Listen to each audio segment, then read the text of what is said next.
So goal is to get 1 here, bare ass minimum. I would sit in the smoke. Good. Nice. You can go under hookah here. Oh, too late.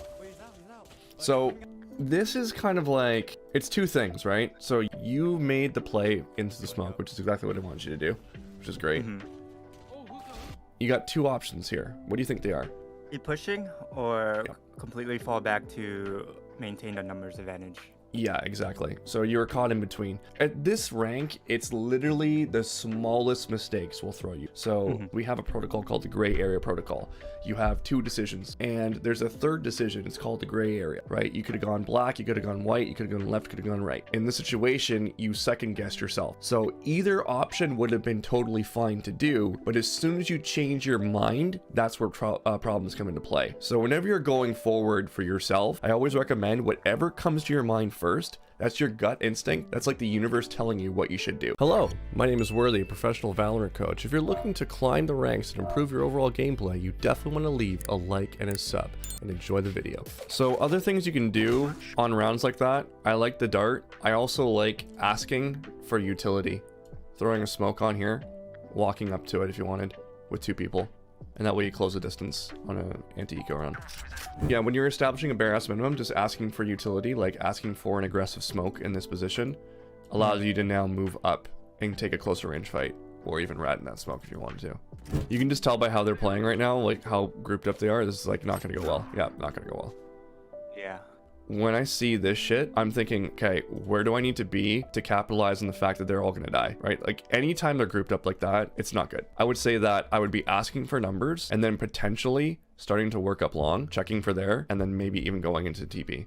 Yeah, because the round is basically lost, so I might as well do something on my end. Because mine is heavily like using the TP. Yeah, it's like if they're up this close, right? All these fights are not gonna go well. Like all of them are not going well. There's one. See, you can just tell by where they're standing that all these fights are disadvantageous. So it's like you kind of need to make a play of some kind. Beautiful. Yeah, any frags you can get here are huge because they're all going to try to save vandals now from us. So this is where you need to start asking for utility here. I would say aggressive smokes, take some space.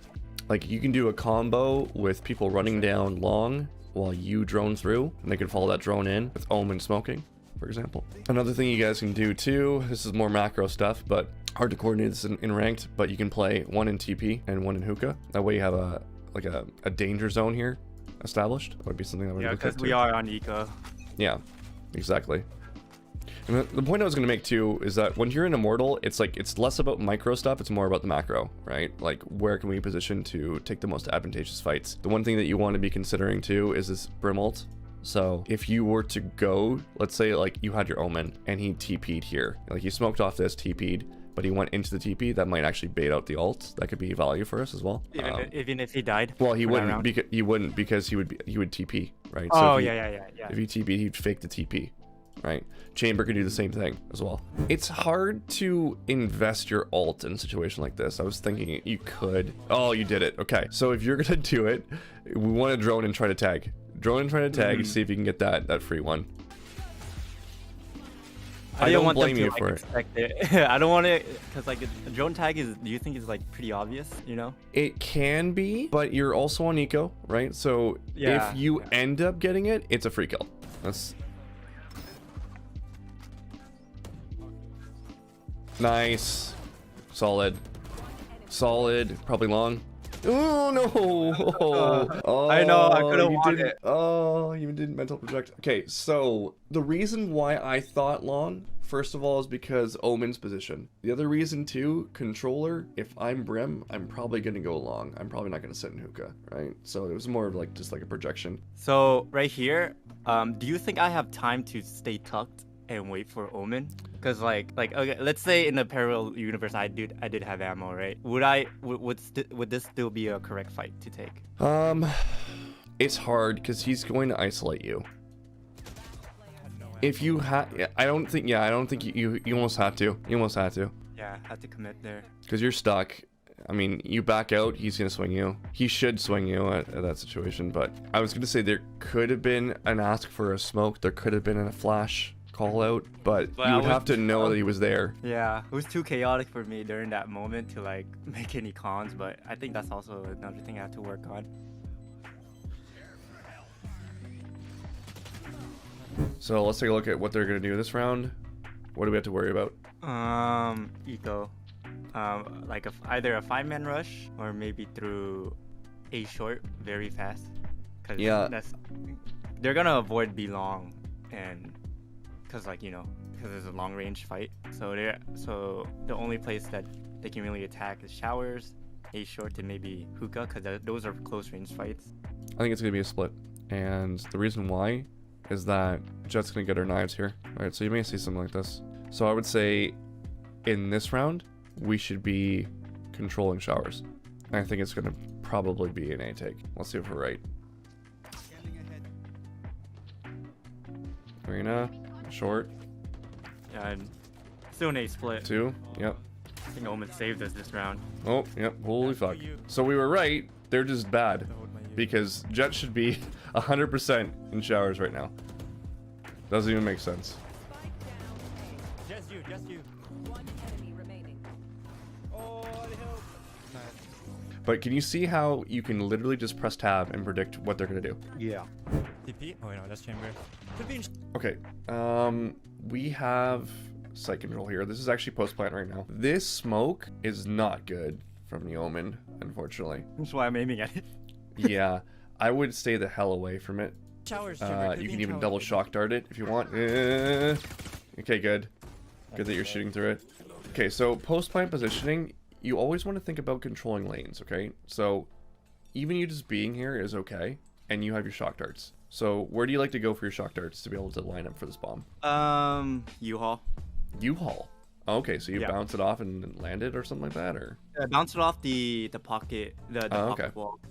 And also maintaining U-Haul control. Nice.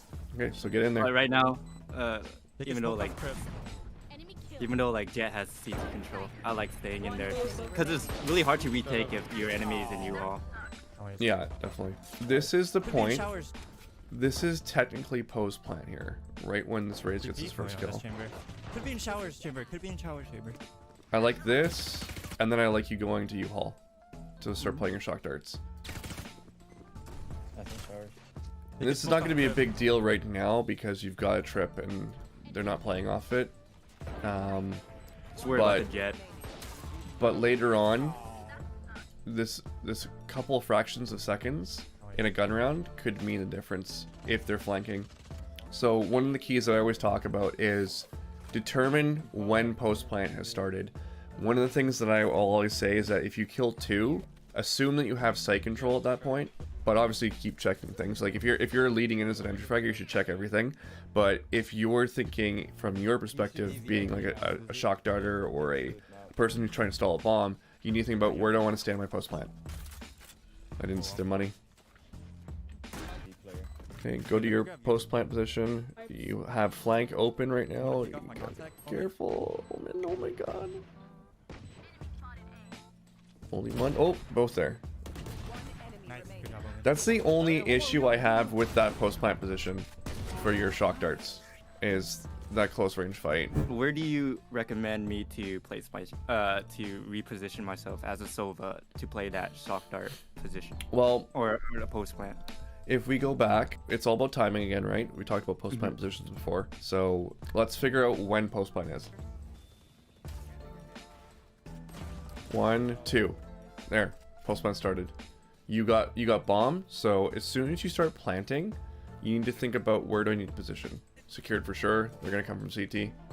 Okay. While you're planting, where are your eyes right now? It should be behind me. Your eyes should be on the minimap. Oh, okay. So that's the key. Keep your eyes on the minimap because there's no sense in you looking here, right? There's no sense in you looking in your crosshair. You can't shoot anybody.